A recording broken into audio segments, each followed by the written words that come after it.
તો પ્રીવિયસ લેક્ચરના અંદર આપણે object oriented concept, okay, so in previous lecture we will learn about object oriented concept, chapter number 6 આપણે start કરેલું અને એના અંદર object oriented concept એટલે કે જાવાનું ઇન્ટ્રોડક્શન ને બધું આપણે ડિસ્કસ કરેલું. Okay, so let's start. આગળ જેથી આપણે કન્ટિન્યુ કરેલું છે તે વોટ ઇઝ ઓબ્જેક્ટ.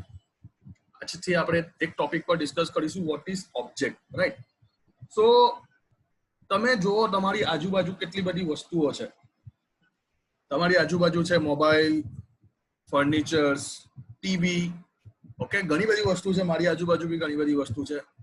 પંખો, લાઇટ, ઓકે, એસી, આ બધી જ વસ્તુને ઓબ્જેક્ટ કહેવાય. શું કહેવાય? ઓબ્જેક્ટ. ઇન રિયલ લાઈફમાં પ્રોગ્રામિંગની લેંગ્વેજમાં આને ઓબ્જેક્ટ કહેવાય, પણ આની સાથે કોઈ પ્રોગ્રામિંગ કનેક્ટ થવું જોઈએ. લેટ્સ સે એક્ઝામ્પલ હું તમને કહું કે ઓબ્જેક્ટ ઓરિએન્ટેડ પ્રોગ્રામિંગના કન્સેપ્ચ્યુઅલી પ્રમાણે આપણે એવું કરીએ કે મારે એક પ્રોગ્રામ બનાવવો છે જેના અંદર હું ગેમ રમી શકું.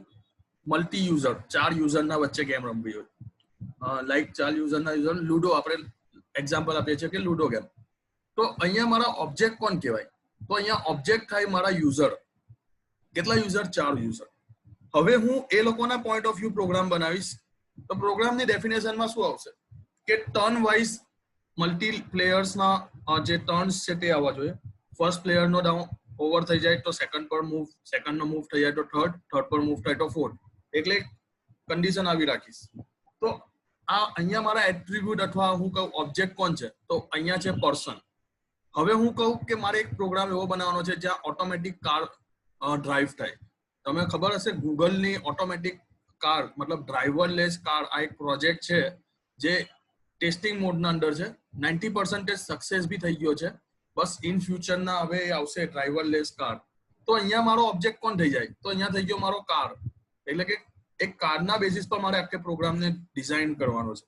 તો ઓબ્જેક્ટ એટલે શું તમને સમજ પડી રહી છે? ઓબ્જેક્ટ મીન્સ જેના બેસિસ પર તમારે પ્રોગ્રામ જનરેટ કરાવવાનો છે એને તમે ઓબ્જેક્ટ કરાવી શકો. લેટ્સ સે એક્ઝામ્પલ તમને એવું કે સ્કૂલના બેસિસ પર પ્રોગ્રામ બનાવવાનો છે. સ્કૂલના અંદર જે ફંક્શનાલિટી થતી હોય, ફીઝના રિલેટેડ, એક્ઝામના રિલેટેડ, ઓકે, લેક્ચરના રિલેટેડ, તો અહીંયા કોણ ઓબ્જેક્ટ થઈ શકે? તો અહીંયા ઓબ્જેક્ટ થશે સ્ટુડન્ટ, ફેકલ્ટી એટલે કે ટીચર્સ એન્ડ પ્રિન્સિપાલ્સ, ટ્રસ્ટી. જે લોકો કોલેજ સ્કૂલ સાથે કનેક્ટેડ છે એ બધા જ આપણા શું ગણાય? Object, right. તો આઈ હોપ સો તમને ઓબ્જેક્ટનો બેઝિક કન્સેપ્ટ ખબર પડી હશે. આપણે ડિસ્કશન કરીએ ડિટેલના અંદર. તો પહેલી જ લાઈન છે, in the real world object are the entity of which the world is comprised. Okay, તો જેનાથી આખી દુનિયા બનેલી છે, કમ્પ્રાઇઝ થઈ છે, એને આપણે શું કહી શકીએ? Object. Some object can be concert thing like person, car or coffee. Other objects may be abstract that do not represent thing which can be touched or seen. For example, concept like date and time. Okay, તો બે ટાઈપના basically object એ લોકો કહે છે. એક object એવા હોય જેને આપણે જોઈ શકીએ, જેને આપણે ટચ કરી શકીએ, જેને આપણે જાણી શકીએ, ફીલ કરી શકીએ, જેવી રીતે કે પર્સન, કાર અને કોફી. અને અધર ઓબ્જેક્ટ મે બી એબ્સ્ટ્રેક્ટ. એબ્સ્ટ્રેક્ટ એટલે હિડન ફોર્મેટમાં. એબ્સ્ટ્રેક્ટનો મીનિંગ શું થશે? હિડન ફોર્મેટમાં, જેને આપણે જોઈ નહીં શકીએ, જેને ટચ નહીં કરી શકીએ, પણ એના બેસિસ પર આપણે કામ કરી શકીએ. લેટ્સ સે એક્ઝામ્પલ ડેટ એન્ડ ટાઈમ. તો મેં તમને અત્યારે જ કીધું કે 2 ઓક્ટોબરે તમારી ઓનલાઈન એક્ઝામ હું લઈશ, તો 2 ઓક્ટોબરે તમે ટચ કરવા નહીં જશો ઓક્ટોબરે, તો શું થઈ ગયું? 2 October is one kind of we can say abstract object, right. તો પહેલા પેરેગ્રાફમાં ખબર પડી ગઈ છે ઓબ્જેક્ટ એટલે રિયલ એન્ટિટી, રિયલ લાઈફની જેટલી બી એન્ટિટી છે તે બે ટાઈપના ઓબ્જેક્ટ હોઈ શકે. First one is we can say જેને આપણે ટચ કહી શકીએ, જોઈ શકીએ તે વાલા. અને second one is like we can say that it is one kind of hidden format, we can say abstract mode. Okay, all objects have unique identity and are distinguishable from each other. Definitely દરેક ઓબ્જેક્ટની એક unique identity હોય અને એક બીજાથી એ અલગ થતી હોય. ઓકે, લાઈક લેટ્સ સે એક્ઝામ્પલ આપણે લઈએ પર્સન ઓબ્જેક્ટ. તો પર્સન ઓબ્જેક્ટના અંદર કયા કયા છે? તો પર્સન ઓબ્જેક્ટના અંદર તમે બધા જ આવી ગયા. તમે બધા જેટલા બી ઓનલાઈન સ્ટડી કરી રહ્યા છો અત્યારે તે બધા, ઇવન હું પણ એક આવી ગયો, હું પણ તો પર્સન છું ને. હવે આપણે બધાની એક યુનિક આઈડેન્ટિટી છે કે ભાઈ એક્સ નામના સ્ટુડન્ટનું મેથ્સ અકાઉન્ટ સારું છે, તમારું ઇંગ્લિશ સારું છે, મારું કોમ્પ્યુટર સબ્જેક્ટ સારું છે. એવી રીતે યુનિક આઈડેન્ટિટી મારી જનરેટ થઈ અને હું બધાથી એક અલગ છું. કેમ તો મારી એક નેમ આઈડેન્ટિટી કહેવાય, મારી એજ છે, એવી રીતે તમારી એજ, મારી બર્થડે છે, તમારી બર્થડે, જેન્ડર. ઓકે, તો નેક્સ્ટ લાઈનમાં તમને એવું જ કહે છે, for example, every person has characteristic like name, city, gender, birthday and professions. તો અહીંયા દરેકની તમે જોઈ લો, name, city, gender, birthday, profession, આ બધું અલગ અલગ હશે. હવે ઇન કેસ તમે મને પૂછો સર નેમ તો સરખા હોઈ શકે, ઓકે ચાલો નેમ સરખા છે, સિટી તો અલગ હશે ને. પછી પાછા તમે મને કહો સર સિટી બી તો સરખી હોઈ શકે, ઓકે નેમ સરખું, સિટી સરખું, જેન્ડર સરખું, બટ બર્થ ડેટ નો. બહુ રેર કેસમાં એવું હશે કે બર્થ ડેટ પણ સેમ હોઈ શકે, બહુ રેર કેસમાં. અને ફાઇનલી બધું જ મેચ થાય તો છેલ્લે ડીએનએ તો છે જ. ભગવાને આપણી બોડીના અંદર ડીએનએ જે બનાવેલું છે, દુનિયામાં જેટલા માણસો એવા બધાના યુનિક ડીએનએ છે, કોઈના બી રિપીટ નથી થયા. તમે સોચો ઉપરવાળો કેટલો ક્રિએટિવ અને કેટલા જબરજસ્ત યુનિકનેસ વાળા છે એ જુઓ તમે, કે દરેકના જે ફેસીસ છે, એવું કહેવાય છે કે 7 ફેસ આપણી જેવા 7 ફેસીસ દુનિયાના અંદર અલોકેટ થયેલા હોય છે. અને ક્યારે બહુ રેર કેસમાં એ લોકો મળતા હોય. ચાલો ફેસ બી મળી જાય, પણ ડીએનએ તો કોઈ દિવસ નહીં મળે. એટલે તમે જે મોબાઈલને લોક કરવા માટે તમારો અંગૂઠોનો યુઝ કરો છો ને, થંબ તમારો, it is one kind of we can say fingerprint sensor, right? અને ડીએનએ તમારા બ્લડના જે લોજિકિસ આવતા હોય તે. Okay, in object oriented terminology, such a characteristic are known as properties or attribute. એટલે ઓબ્જેક્ટ ઓરિએન્ટેડ ના બેસિસ ઉપર આપણે આ બધાને શું કહેવાય કે પર્સનનું નામ છે, પર્સનની સિટી છે, પર્સનનું જેન્ડર છે, એ બધાને શું કહેવાશે? પ્રોપર્ટી અને attribute. Okay, to uniquely distinguish one person from other we use to value for this characteristic. એટલે કે એ લોકોને આપણે વેલ્યુ આપવા પડે. જેવી રીતે કે the name Ram and Shyam specified 2 different person. When 2 persons have same name, they may be distinguished using other attribute like birth date. મેં તમને અત્યારે કીધું નામ સરખું હોય, સિટી સરખી હોય તો બર્થડે થી પછી તે અલગ પડે. ઓકે, આ તો બેઝિક કન્સેપ્ટ છે, તમને ખબર જ છે. Okay, in this way to identify the object we use the value of this attribute. એટલે કોઈ બી ઓબ્જેક્ટ ને આપણે એક્સેસ કરવું હોય તો આપણે આ એટ્રીબ્યુટ ની વેલ્યુ થી એક્સેસ કરી શકીએ. This value are called state. Okay, ક્યાંનું કનેક્શન ક્યાં જઈ રહ્યું છું તે સમજો તો ઇઝીલી તમને કન્સેપ્ટમાં સમજ પડશે.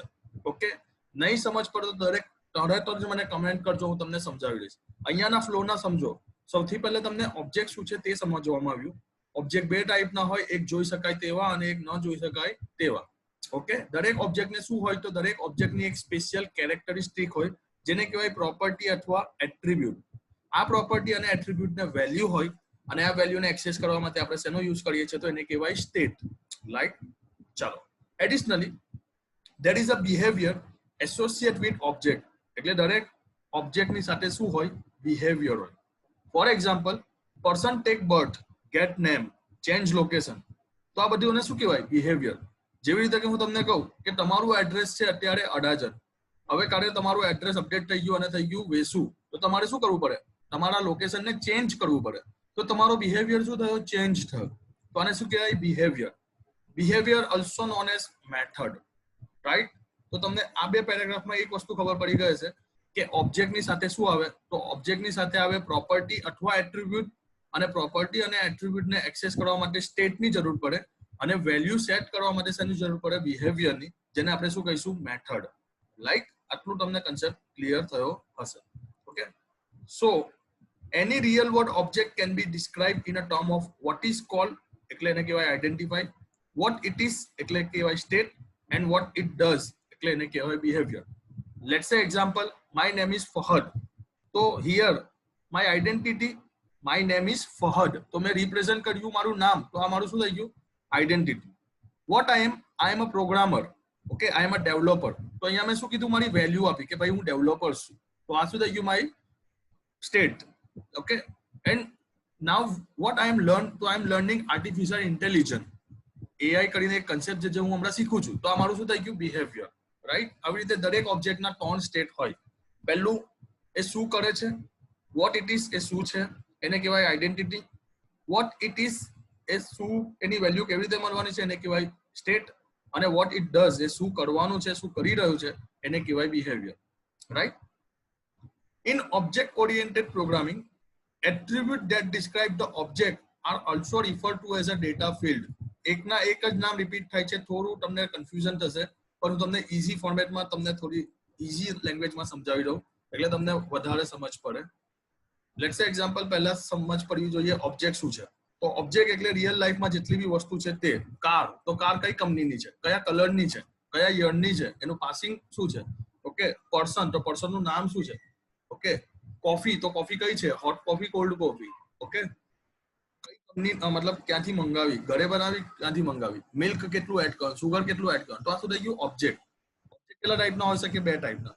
હિડન ફોર્મેટ એટલે જેને કહેવાય એબ્સ્ટ્રેક્ટ, અને એક નોર્મલ જે હોય તે. ઓકે, ઓબ્જેક્ટની સાથે શું હોય, તો ઓબ્જેક્ટની સાથે હોય પ્રોપર્ટી. જેવી રીતે કે એનું નેમ, એની એજ. ઓકે, પ્રોપર્ટીને આપણે બીજા કયા નામથી ઓળખીએ છીએ, તો પ્રોપર્ટીને આપણે એટ્રીબ્યુટના નામથી ઓળખીએ છીએ. ઓકે, અને પ્રોપર્ટીની જે વેલ્યુ હોય એને શું કહેવાશે, તો ભાઈ એને કહેવાશે સ્ટેટ. ઓકે, તો આ પેરેગ્રાફમાં તમને આટલી ખબર પડી. હવે વેલ્યુ સેટ કરવા માટે આપણને શેની જરૂર પડે, તો મેથડ. તો મેથડનું બીજું નામ આપણે શું કહી શકીએ, તો બિહેવિયર. ઓકે, આવી રીતે તમે યાદ રાખી શકો બિહેવિયરનું સ્પેલિંગ. ઓકે, તમે આખા પેરેગ્રાફને યાદ રાખી શકો. હવે અહીંયા એક નવું પેરેગ્રાફ, સેકન્ડ પેરેગ્રાફમાં તમને એવું કીધું કે એટ્રીબ્યુટ છે એને આપણે ડેટા ફિલ્ડ પણ કહી શકીએ. એટલે આ પ્રોપર્ટી છે, એટ્રીબ્યુટ છે, એનું એક બીજું નામથી આપણે શું કહી દઈએ ભાઈ, data field. Data attribute and behavior method associated with an object are collectively referred to the member or features. Okay, એટલે જ્યારે બી એટ્રીબ્યુટ છે, ડેટા ફિલ્ડ છે અને બિહેવિયર કનેક્ટ થાય એટલે આપણે એને શું કહીશું, મેમ્બર્સ, અથવા શું કહી શકીએ, features. Okay, I hope so તમને બેઝિકલી થોડી ઘણી સમજ પડી હશે. એકવાર તમે પાછો વિડીયો રિફર કરશો તો તમે ડેફિનેટલી પાક્કું સમજી જશો. નહીં સમજ પડે તો તમે મને કમેન્ટમાં તો પૂછી શકો છો. Next third paragraph. When we design for any software application, એટલે જ્યારે બી આપણે સોફ્ટવેર બનાવીએ છીએ, કોઈ બી સોફ્ટવેર ગેમ બનાવીએ, ત્યારે object to be considered should be meaningful to the application. A object meaningful હોવો જોઈએ. સ્ટાર્ટિંગના લેક્ચરમાં જ મેં તમને લેક્ચર સ્ટાર્ટ કર્યું ત્યારે જ સમજાવ્યું કે હું સ્કૂલના રિલેટેડ જો કોઈ સોફ્ટવેર બનાવું તો મારા ઓબ્જેક્ટ કોણ હોય, તો મારા ઓબ્જેક્ટ હોય ફેકલ્ટી, એટલે કે તમારા ટીચર્સ, સ્ટુડન્ટ્સ, પેરેન્ટ્સ પણ હોઈ શકે. ઓકે, તો આ બધા મારા શું થઈ ગયા, ઓબ્જેક્ટ. એવી રીતે અહીંયા બે ત્રણ એક્ઝામ્પલ આપ્યા છે. For example railway reservation system, એટલે કે રેલવે રિઝર્વેશન એપ્લિકેશન. તો અહીંયા આપણા ઓબ્જેક્ટ કોણ હશે, તો train, passenger, ticket, station, et cetera. Right, easy છે યાદ રાખવાનું. તમને થોડા એના સાથે કનેક્ટેડ રહેવાનું છે, થોડું તમારું આઉટ ઓફ થિંકિંગ વિચારવાનું, તમારે આઉટ ઓફ બોક્સ વિચારવાનું, એટલે ડેફિનેટલી તમને આવી જાય. ઘણીવાર એક્ઝામમાં બી પૂછાય કે રેલવે રિઝર્વેશન એપ્લિકેશનના અંદર ઓબ્જેક્ટ કયા છે, train, passenger, ticket and all of the above. Definitely answer is all of the above. Okay, object like car, computer and watch may be unrelated. Okay, એટલે રેલવે રિઝર્વેશનમાં આ લોકો નહીં આવે. કોણ કોણ આવશે, તો ભાઈ આવશે ટ્રેન, પેસેન્જર, ટિકિટ ઓર સ્ટેશન. વધારે તમે એડ કરવું હોય તો તમે આપી શકો કે ટિકિટ ચેકર પણ આવી શકે. રાઈટ, તો અહીંયા તમને ઓબ્જેક્ટ શું છે તે સમજ પડી હશે. બીજો એક કન્સેપ્ટ જોઈ લઈએ, આજનો છેલ્લો કન્સેપ્ટ, વોટ ઇઝ ક્લાસ. ક્લાસને સમજતા પહેલા તમારે આ ડાયાગ્રામને સમજવો પડશે, તો તમને ડેફિનેટલી ક્લાસમાં સમજ પડી જશે. ઓકે, ડાયાગ્રામને હું તમને ઇઝીલી ફોર્મેટમાં સમજાવું છું. જેવી રીતે મેં તમને ઓબ્જેક્ટમાં સમજાવ્યું કે વોટ ઇઝ ઓબ્જેક્ટ, તો ઓબ્જેક્ટ શું હોય છે કે કોઈ પણ પર્સન, કોઈ પણ થિંગ. તો અહીંયા તમે જો 5 અલગ અલગ પર્સન છે, 1, 2, 3, 4 અને 5. આ 5 પર્સનની અલગ અલગ કેરેક્ટરિસ્ટિક, અલગ અલગ વેલ્યુ આપેલી છે. જો આ એક વેલ્યુ, આ બીજી વેલ્યુ, અહીંયા ત્રીજી વેલ્યુ, આ ચોથી વેલ્યુ અને આ પાંચમી વેલ્યુ. પણ એક તમે જોઈ શકો છો આ ફિક્સ વેલ્યુ છે. ઓકે, જેવી રીતે કે નેમ, સિટી, જેન્ડર, બર્થડે અને પ્રોફેશન. તો મેં તમને અત્યારે જ સમજાવ્યું, આને શું કહેવાય, પ્રોપર્ટી. પ્રોપર્ટીનું બીજું નામ છે એટ્રીબ્યુટ, અને એનું ત્રીજું નામ છે ડેટા ફિલ્ડ. ઓકે, તો અહીંયા જોઈ લો એ પ્રમાણે છે. યસ, પ્રોપર્ટી, જેનું બીજું નામ છે એટ્રીબ્યુટ, અને જેનું આપણે શું કહી શકીએ, ડેટા વેલ્યુ. ઓકે, હવે આ થઈ ગઈ એની વેલ્યુ કે ભાઈ આ કોણ છે, તો ભાઈ છે મિસ દાના. ક્યાંથી છે, રાજકોટ થી બિલોંગ કરે છે. સિટીની સામે શું આવી ગયું, રાજકોટ. કોણ છે ભાઈ, ફિમેલ છે. એમની બર્થડે શું છે, 9992. અને એમનું પ્રોફેશન શું છે, તો ભાઈ એ કોઈ પ્લેયર છે. તો જો તમે ડાયાગ્રામમાં જોઈ શકો છો પ્લેયર ટાઈપ છે. બીજા આવી ગયા પ્રોફેસર શ્યામ. તો પ્રોફેસર શ્યામ કોણ છે, તો ભાઈ પ્રોફેસર છે, વન કાઇન્ડ ઓફ. તો તમે ડાયાગ્રામમાં જોઈ શકો છો પ્રોફેસર ટાઈપની જેમની ઇમેજ છે. ઓકે, ધેન આફ્ટર મિસ્ટર અભય, દ્વારકાના છે, સ્ટુડન્ટ જેવો એમનો રોલ આપેલો છે, તો સ્ટુડન્ટ છે. યસ, પછી આ આપેલા છે મિસ બીના, આર્કિટેક્ચર છે, ઓકે, અને લાસ્ટમાં ડોક્ટર મીરા વડોદરાના ડોક્ટર છે, રાઈટ. તો અહીંયા તમે જોઈ શકો છો દરેકની જે કેરેક્ટરિસ્ટિક છે એની અને વેલ્યુને મિક્સ કરવા માટે પર્સન નામનો ક્લાસ બનાવેલો છે. આ પર્સન નામની જે વેલ્યુ છે એને શું કહેવાય? ક્લાસ. એટલે તમે સમજી શકો ઓબ્જેક્ટ ઓરિએન્ટેડ પ્રોગ્રામિંગના અંદર તમારે પ્રોગ્રામ કરાવવું હોય, કોઈ બી પ્રોગ્રામ, કોઈ બી ફંક્શનાલિટી બનાવવી હોય તો તમારે કમ્પલસરી શું બનાવવું પડે? ક્લાસ બનાવવું પડે. ઓબ્જેક્ટ તો આપણને ખબર પડી ગયા કે આ બધા ઓબ્જેક્ટ છે, આ એક ઓબ્જેક્ટ છે, આ એક ઓબ્જેક્ટ છે, આ ત્રીજા ઓબ્જેક્ટ છે, આ ચોથા ઓબ્જેક્ટ છે, આ પાંચમા ઓબ્જેક્ટ છે. પણ દરેક ઓબ્જેક્ટને મિક્સઅપ કરવા માટે આપણે શું બનાવવું પડે? તો આપણે બનાવવું પડે ક્લાસ, રાઈટ. ચાલો અંદર આપણે થિયરી વાંચીએ. From the example of the object person, એટલે અહીંયા લોકોએ પર્સન નામનો જ ઓબ્જેક્ટને યુઝ કરેલો છે. It can be easily seen that various object processing same characteristic and behavior differ from each other only in the state. દરેકને સેમ કેરેક્ટરિસ્ટિક હોય, ખાલી ચેન્જીસ ક્યાં આવશે? તો એ લોકોની વેલ્યુમાં આવશે. વેલ્યુને શું કહેવાય? ડેટા કહેવાય. Okay, that they hold. Object oriented system use the concept of class that enable to express the state of the object that are abstractly equivalent differently only the value of the attribute. આને હું તમને easy લેંગ્વેજમાં સમજાવું છું. એકવાર પાછું આપણે repeat કરીએ સ્ટેટમેન્ટને. Object oriented system use the concept of class, એટલે ઓબ્જેક્ટ ઓરિએન્ટેડ ક્લાસનો એક કન્સેપ્ટ યુઝ કરે છે. that enable to express the set of object, જે ઓબ્જેક્ટની વેલ્યુ ડિફાઇન કરાવે છે. એક્સપ્રેસ એટલે અહીંયા શું થાય? ડિફાઇન કરાવે છે. that are abstractly equivalent differently only in the value of their attribute.